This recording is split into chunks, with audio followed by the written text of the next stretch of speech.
Hello everyone, my name is Vaishali Bansal and I welcome you all to Upskill Lane।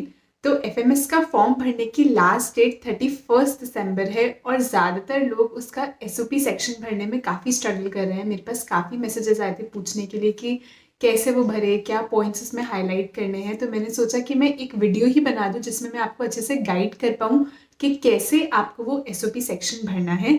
तो चलिए video start करते हैं। तो FMS के फॉर्म में एसओपी के अलावा कुछ बाकी डिटेल्स भी भरनी है, जैसे कि आपका academic background, address, contact details. तो वो सब बहुत बेसिक इन्फॉर्मेशन है, इसलिए वो मैं इस वीडियो में नहीं कवर कर रही हूँ। बट स्टिल अगर आपको कोई भी डाउट होता है बाकी सेक्शन से तो आप वो भी मुझसे कमेंट सेक्शन में पूछ सकते हैं। तो एफएमएस का जो एसओपी वाला सेक्शन है वहाँ पे आपको अपना एसओपी, एक्स्ट्रा करिकुलर एक्टिविटीज़ या फिर आपकी कोई भी स्कॉलरशिप्स या फिर एकेडमिक अचीवमेंट्स वो भरने का आपको सेक्शन दिया हुआ है। तो स्पेसिफिकली स्टेटमेंट ऑफ पर्पस में लोगों को बहुत कन्फ्यूजन होती है कि उसमें क्या भरना है। तो मैं आपको कुछ ऐसी टिप्स दूंगी जिससे ईजिली आप वो सेक्शन फिल कर पाओ। तो जो एसओपी सेक्शन है उसको फिल करने की जो वर्ड लिमिट है वो है 100 वर्ड्स। तो आपको बहुत ही एक क्रिस्प सा आंसर प्रिपेयर करना है। तो सबसे पहले समझते हैं कि अच्छा एसओपी का क्या मतलब है। जो कॉलेज आपसे एक्सपेक्ट कर रहा है वो ये कि आप हमें बताओ आप क्यों एमबीए करना चाहते हो, और अगर हो सके तो ये भी बताओ आप एफएमएस से ही क्यों एमबीए करना चाहते हो। तो that should be the highlight of your answer. तो मेरा पहला टिप यही है कि highlight why you want to do MBA. मतलब थोड़ा इंट्रोस्पेक्ट करो यार, क्यों आपने एमबीए करने का डिसीजन लिया। हो सकता है कि आपने कुछ मैनेजरियल इवेंट्स ऑर्गेनाइज किए हो जिनमें आपको रियलाइज़ हुआ कि हाँ यार मैनेजमेंट स्किल्स एक्वायर करना बहुत ज़रूरी है। या फिर हो सकता है कि आपने अपने ग्रेजुएशन के टाइम पे कुछ ऐसे इलेक्टिव्स पढ़े हो जिसकी वजह से आपका एमबीए में इंटरेस्ट डेवलप हो गया हो। या फिर जॉब में कई लोगों के साथ होता है कि उन्हें रियलाइज़ होता है कि अच्छा यार सिर्फ टेक्निकल नॉलेज काफ़ी नहीं है, अगर अपने करियर में ग्रो करना है तो हमें मैनेजरियल स्किल्स भी चाहिए। तो अगर आपके साथ वैसा है तो वो चीज़ आप हाईलाइट कर सकते हो। तो मेन जो फोकस है, जो सबसे स्ट्रॉन्ग पॉइंट होना चाहिए वो ये कि आप एमबीए क्यों करना चाहते हो, और उसी के अराउंड आपका आंसर ऐसे बिल्ड होगा कि अच्छा पास्ट में मैंने ये किया और तब जाके मैंने डिसाइड किया कि मुझे एमबीए करनी है। So you should highlight why you want to do MBA. Second second जो बहुत ही इंपॉर्टेंट टिप है वो ये कि देखो यार, अगर उसमें 100 वर्ड्स बोला है तो ऐसा नहीं कि आपको एकदम से आप लिखना स्टार्ट करोगे और जस्ट 100 वर्ड्स ही लिखोगे। आपके दिमाग में बहुत चीज़ें आएंगी कि हाँ यार मैं ये भी लिख सकता हूँ, ये भी मेंशन कर सकती हूँ, अच्छा ये काफ़ी इंपॉर्टेंट इंस्टेंस है जो हो सकता है इंपॉर्टेंट हो, वो भी मैं मेंशन कर सकती हूँ। तो आपको क्या करना है, आपको अपने आप को 100 वर्ड्स तक बिल्कुल भी रेस्ट्रिक्ट नहीं करना है। सबसे पहले आप पेपर पेन या फिर टाइप भी आप कर सकते हो, आप बैठो और जो भी आपके दिमाग में आ रहा है आप लिखने दो। तो इसी में मेरी थर्ड टिप आपको हेल्प करेगी। तो मैंने एक यूट्यूब वीडियो देखी थी जिसके थ्रू मुझे इस टेक्निक के बारे में पता चला था। तो एक एक्रोनिम होता है FBR, where F stands for fast, B is for bad and R is for wrong. तो यूजुअली क्या होता है ना कि जब हम सोचते हैं कि यार हमें लिखना बैठना है तो वो बहुत ज़्यादा ऐसा प्रेशर क्रिएट कर देता है कि पता नहीं कैसे लिखेंगे, कैसा होगा। तो यूजुअली मैं भी अपनी यूट्यूब स्क्रिप्ट्स लिखते हुए ये चीज़ करती हूँ कि मैं सबसे पहले ऊपर FBR लिख देती हूँ बड़ा बड़ा, जिससे मेरे माइंड को ये चीज़ पता चल जाए कि हाँ यार इसे फास्ट लिखना है, ये बुरी हो सकती है और गलत भी हो सकती है, it's okay, just the first draft. तो वो FBR कैटेगरी में फॉल कर सकता है। तो जैसे ही आप स्क्रिप्ट के ऊपर या फिर अपने एसओपी के ऊपर FBR लिख दोगे ना तो आपको दिमाग को पता होगा कि अच्छा एकदम से मुझे बिल्कुल परफेक्ट स्क्रिप्ट नहीं प्रिपेयर करनी है, मेरे दिमाग में जो भी आता जाएगा आई जस्ट कीप राइटिंग। तो आप भी इस FBR टेक्निक को यूज़ कर सकते हो अपने एसओपी लिखते टाइम। आप बैठो, आप ऐसे वर्ड डॉक के ऊपर लिखो FBR and then start typing जो भी आपके माइंड में आ रहा है। ये मत सोचो कि बिल्कुल सही होगा, बिकॉज लिखते लिखते ना एक फ्लो आता है, when you reach that flow state तब एक्चुअल में आपके अच्छे आंसर्स बनने चालू होते हैं। तो रीच दैट फ्लो स्टेट हम बाद में कट शॉर्ट कर लेंगे कि अच्छा ये हटाया जा सकता है, ये हटाया जा सकता है, लेकिन शुरू में जो भी दिमाग में आ रहा है वो लिखो, बिकॉज वो इंट्रोस्पेक्शन का बहुत ही इंपॉर्टेंट पार्ट है। तो ये थी थर्ड टिप। उसके बाद जो फोर्थ है वो ये कि कुछ लोग क्या करते हैं, वो अपने एसओपी में अपने एक्स्ट्रा करिकुलर एक्टिविटीज़ या फिर एकेडमिक अचीवमेंट्स के बारे में बात करने लग जाते हैं। तो वैसा आपको नहीं करना है, बिकॉज एफएमएस ने आपको अलग से वो चीज़ें मेंशन करने का एक सेक्शन प्रोवाइड किया है। तो एनएमआईएमएस के एसओपी में क्या होता है कि आपको एक आपकी वर्ड लिमिट भी ज़्यादा होती है और वहाँ पे आपको ऐसे कोई सेपरेट सेक्शन नहीं मिलता है ये सब कुछ मेंशन करने का। तो वहाँ पे आप ये सब लिख सकते हो, वहाँ पे लिखना इज़ नॉट अ प्रॉब्लम। लेकिन एफएमएस में जब आपको बोला है कि हाँ यार अपना अकेडमिक और एक्स्ट्रा करिकुलर इस सेक्शन में लिखो, तो क्यों आप वो एसओपी में डालना चाहते हो तो वहाँ पे मत डालो अनटिल एंड अनलेस अगर आपने कोई ऐसी चीज़ ऑर्गेनाइज की थी या ऐसा कोई एक्टिविटी रिस्पॉन्सिबल है आपके एमबीए के डिसीजन के पीछे, तो उसको मेंशन करना इम्पॉर्टेंट है कि हाँ, उस एक्टिविटी की वजह से, उस इवेंट की वजह से आपने एमबीए करने का डिसाइड किया, इसलिए एसओपी में वो चीज़ आ सकती है, लेकिन अननेसेसरीली उसे वहाँ पे मत लिखो, ठीक है।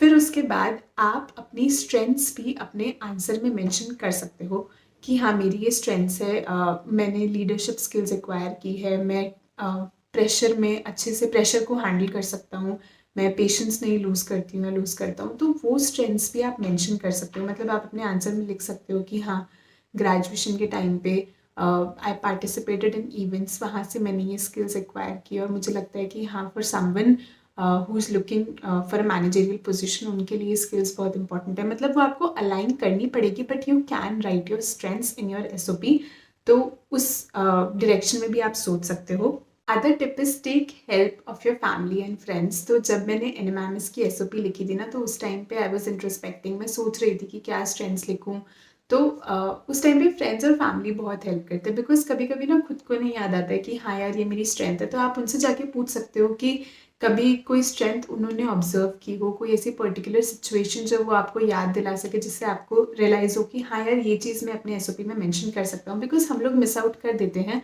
But they are close to us, वो काफ़ी कुछ जानते हैं हमारे बारे में, तो ऑब्वियसली वो भी आपकी बहुत अच्छी हेल्प कर सकते हैं एक अच्छा आंसर प्रिपेयर करने के लिए। So take their help. Then other thing is कि यार, एक चीज़ होती है कि एमबीए करते टाइम लोगों के माइंड में प्लेसमेंट होता है, ठीक है, which is not a wrong thing. आप एक अच्छे कॉलेज से एमबीए करना चाहते हो ताकि आपका एक अच्छा पैकेज लगे, आप एक अच्छी कंपनी में प्लेस हो जाओ, लेकिन ये चीज़ आप वहाँ जाके नहीं बोल सकते हो। आपको वहाँ पे डायरेक्टली ये नहीं बोलना है कि हाँ, मैं पैसों के लिए एमबीए कर रहा हूँ, आप ये चीज़ वहाँ पे नहीं बोल सकते हो, because that will give a very wrong impression. तो आपको कुछ ऐसा बोलना है जिससे ये लगे कि आप ये जो करना चाहते हो वो किसी और की लाइफ में वैल्यू ऐड करना चाहते हो, या फिर हो सकता है कि आप एक कंपनी में, जैसे आप जो कंपनी ज्वाइन करोगे वहाँ पे अपने स्किल्स के थ्रू वैल्यू ऐड करना चाहते हो। आप ऐसा कुछ हाईलाइट करो कि आप एमबीए कर रहे हो ताकि किसी और की लाइफ में कुछ चेंज आ सके। सेल्फिश रीजंस मत देना, because that can go against you. तो मैं एक अगर एग्जाम्पल दूँ आपको, तो आप ऐसा लिख सकते हो कि to add value to a company, I am not only expected to be sound with technical knowledge, but good managerial skills play an important part in it. तो इसमें आप क्या बोल रहे हो कि मैंने ये चीज़ रियलाइज़ की है कि एक कंपनी में वैल्यू एडिशन के लिए सिर्फ साउंड टेक्निकल नॉलेज ही नहीं, बल्कि एक अच्छी मैनेजरियल स्किल्स की भी बहुत इंपॉर्टेंस होती है। तो उन्हें लगेगा कि हाँ यार, ये स्किल्स ये सिर्फ अपने सेल्फिश पर्पस के लिए नहीं एक्वायर करना चाहता है, but actually to add value in someone else's life. तो इस डायरेक्शन में भी सोचना, ठीक है। उसके बाद आप अपना जो एसओपी है, वेरी इंपॉर्टेंट है, मतलब ये मुझे बहुत पसंद है जब लोग अपना एसेज या अपने आंसर्स किसी कोट से स्टार्ट करते हैं, तो आप भी इस टिप को यूज़ कर सकते हो। You can start your SOP with a quote. उसका भी एक एग्जाम्पल मैंने लिखा हुआ है, तो आप इस तरीके से लिख सकते हो। अगर आप कोई टॉपर हो, आप बहुत अच्छे इंस्टीट्यूट से पढ़े हो, तो उनके लिए मैंने ये आंसर स्टार्ट कैसे करना है वो प्रिपेयर किया था। So it's like this: If you're not living on the edge, you are taking up too much space. This quote by Jim Whittaker has been my life's philosophy, which has helped me in being best throughout my academic journey. From being a topper to studying from highly prestigious institutes, I have always tried to work on myself by having a strong hold on my subjects, but I realized that it is not enough. ठीक है, तो आपने शुरू में इतना अच्छा mention किया कि हाँ, ये कोट है, ये मेरी लाइफ की फ़िलॉसफी है, जिसकी वजह से मैंने हमेशा ट्राई किया है कि मैं जो भी करूँ उसमें बेस्ट रहूँ। और वो बेस्ट जो है वो यूजुअली आपने ट्राई किया है एकेडमिक नॉलेज गैदर करने में, लेकिन आपको रियलाइज़ हुआ कि हाँ यार, ये काफ़ी नहीं है। फिर उसके आगे आप लिख सकते हो कि अच्छा, अब मुझे ये चीज़ रियलाइज़ हुई कि मुझे मैनेजरियल स्किल्स भी एक्वायर करनी है। तो ये एक ऐसा कोट था जो सपोज टॉपर्स यूज़ कर सकते हैं। आप कोई और कोट यूज़ कर सकते हो जिससे कोई बहुत बड़े बिजनेस लीडर का, बिजनेस टाइकून का, जिसने आपको इंस्पायर किया हो कॉर्पोरेट वर्ल्ड में एंटर करने के लिए, तो आप उस तरीके से भी अपना आंसर स्टार्ट कर सकते हो। तो I think starting with the quote leaves a good impression. मतलब मुझे अच्छा लगता है जब कोट्स के साथ लोग अपना आंसर्स ऐसे स्टार्ट करते हैं। फिर जो नेक्स्ट टिप है, और ये बहुत इंपॉर्टेंट टिप है, मतलब अगर आप ये चीज़ अपने आंसर में ला पाते हो ना, तो definitely you will be able to stand out. तो देखो, आज के टाइम पे इंटरनेट की वजह से इंफॉर्मेशन बहुत इजीली एक्सेसिबल है। मतलब लोग गूगल पे जाते हैं, दूसरों की एसओपीज पढ़ते हैं, जिसकी वजह से ना सारे आंसर्स काफ़ी सिमिलर हो जाते हैं, लेकिन अगर आप एक पर्सनल टच दे पाते हो अपने आंसर में तो डेफिनेटली वो आपको स्टैंड आउट करने में हेल्प करेगा। तो ट्राई करो कि कोई पर्सनल ऐसे इवेंट या स्टोरी आप अपने आंसर में मेंशन कर सको। तो अगर मैं अपना एग्जांपल दूँ तो मैंने जैसे बॉटनी से एमबीए फाइनेंस किया है, तो मुझसे तो ये क्वेश्चन हमेशा ही पूछा जाता है कि why you want to do MBA. तो मेरे पास सच में एक स्टोरी है, मतलब जो मेरी स्टोरी है वो ये कि मेरा भाई बीएससी फाइनेंस परस्यू करने गया था मुंबई से। When he came back we talked about the subjects, तो उससे मुझे उस चीज़ में इंटरेस्ट आने लगा। एंड देन स्लोली मैंने अपने टीचर्स से बात की, उनसे मुझे गाइडेंस मिली, देन आई डिसाइडेड कि हाँ यार एमबीए करनी है। तो वो एक थोड़ा पर्सनल टच है, मतलब हर किसी के साथ ये चीज़ नहीं होती है। और ये स्टोरी इसलिए काफ़ी मतलब है, एक्चुअल में रियल है और रियल लगेगी बिकॉज मेरी पर्सनल एक्सपीरियंस है। तो अगर आप भी ऐसा कोई पर्सनल एक्सपीरियंस अपने आंसर में ला पाओगे तो ऑब्वियसली वो ज़्यादा रियलिस्टिक लगेगा और ऐसा नहीं लगेगा कि आपने इंटरनेट से उठा के कहीं छाप दिया है। तो जैसे मैंने अपने भाई का मेंशन किया, ऐसे आप अपने पेरेंट्स का मेंशन कर सकते हो। तो उसके लिए भी मैंने एक लिखा था आंसर, तो आप चाहे तो आप ये भी यूज़ कर सकते हो। तो इसमें मैंने लिखा था, My father is a part of corporate world since so many years. I have imbibed the qualities of discipline and strong work ethic from him. He has been sharing the changing expectations of corporate leaders from young workforce and has always said that managerial skills are big part of those expectations. तो इसमें आपने ये बताया कि हाँ यार मेरे father corporate world को इतने क्लोजली इतने टाइम से देख रहे हैं, तो उन्हें पता है कि आज के टाइम पे यंग वर्कफोर्स से मैनेजरियल स्किल्स को लेके एक्सपेक्टेशन रहती है। तो हो सकता है कि आपके फैमिली में आपके भाई ने, बहन ने, फादर ने या मम्मी ने, किसी ने भी आपको गाइड किया हो, तो आप वो भी मेंशन करो because that is something unique to you. वो आपने इंटरनेट से नहीं उठाया, वो एक्सपीरियंस आपका है। तो अगर आप वो मेंशन करोगे तो डेफिनेटली वो आपको स्टैंड आउट करने में हेल्प करेगा। ठीक है। फिर उसके बाद अगर आप ट्राई करो एफएमएस से अपने आंसर को अलाइन करने का, मतलब देखो आप एफएमएस का एसओपी भर रहे हो तो कहीं ना कहीं एक दो लाइन में आप मेंशन कर सकते हो कि क्यों आपको एफएमएस से ही एमबीए करनी है। तो बीच में एफएमएस की थोड़ी तारीफ कर सकते हो, या फिर जो एक काम आप कर सकते हो वो ये कि आप एफएमएस की प्लेसमेंट रिपोर्ट देखो, वहाँ पे देखो कि किस तरीके की कंपनीज कैंपस विजिट कर सकती है।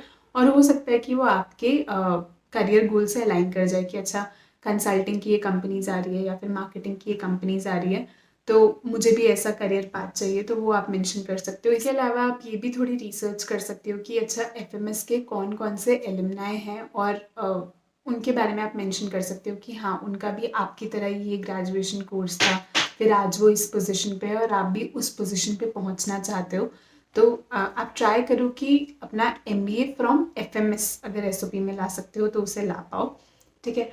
फिर last and very important tip, क्योंकि हम लोग आंसर लिख लेते हैं ना तो हमें श्योरिटी नहीं होती है कि वो आंसर कैसा है, तो आप अपने फ्रेंड्स से, फैमिली मेम्बर्स से, या फिर कोचिंग में अगर आपके टीचर्स हैं उनसे एक बार अपना आंसर रिव्यू करा सकते हो। और अगर आपको उसमें मेरी हेल्प चाहिए तो I am always happy to help. आप मुझे अपना जो भी आपने एसओपी लिखा है वो मुझे आप मेल कर सकते हो upskill.lane@gmail.com। मैं एक बार उसको रिव्यू करके अगर मुझे लगा कि इसमें कुछ चेंजेस करने हैं या फिर कुछ एडिशन या सब्ट्रैक्शन करना है तो वो मैं आपको रिप्लाई बैक कर दूंगी। I will try to help as many people as possible. तो फिर आप मुझसे भी एक बार अपना एसओपी रिव्यू करा सकते हो। अगर आप ये सारी टिप्स फॉलो करोगे तो आप एक बहुत अच्छा आंसर प्रिपेयर कर लोगे। तो मैंने काफ़ी सारी चीज़ें मेंशन की है, तो मैं एक बार आपके लिए समराइज कर देती हूँ ताकि कोई भी पॉइंट आप मिस ना करो।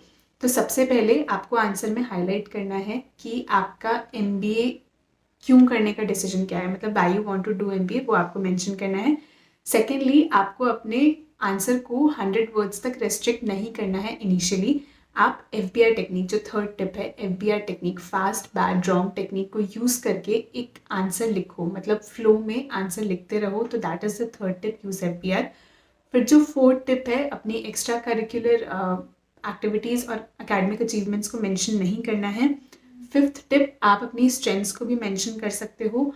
सिक्स्थ टिप, आप अपने फ्रेंड्स और फैमिली की हेल्प लो, उनसे पूछो कि क्या स्ट्रेंथ्स है आपकी, क्या आप उस एसओपी में लिख सकते हो। सेवेंथ, ऐसा दिखाओ कि आप किसी और की लाइफ में वैल्यू एडिशन करना चाहते हो, ना कि सेल्फिश पर्पसेस के लिए एमबीए कर रहे हो।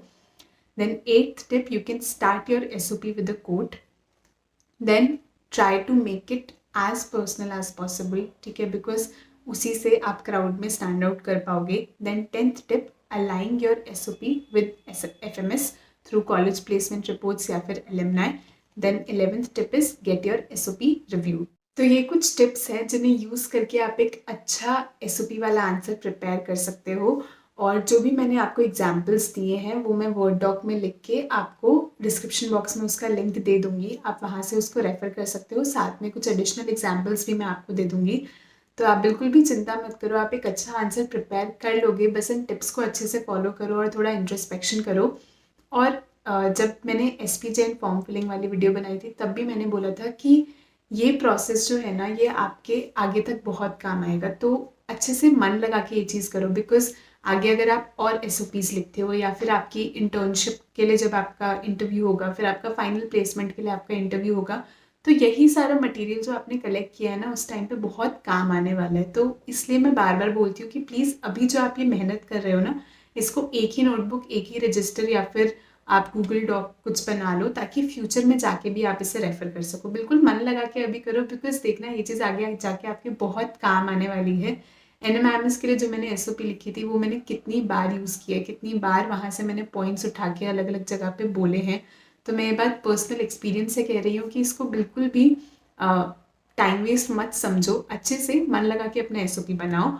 और कुछ भी हेल्प चाहिए हो तो I am there for you.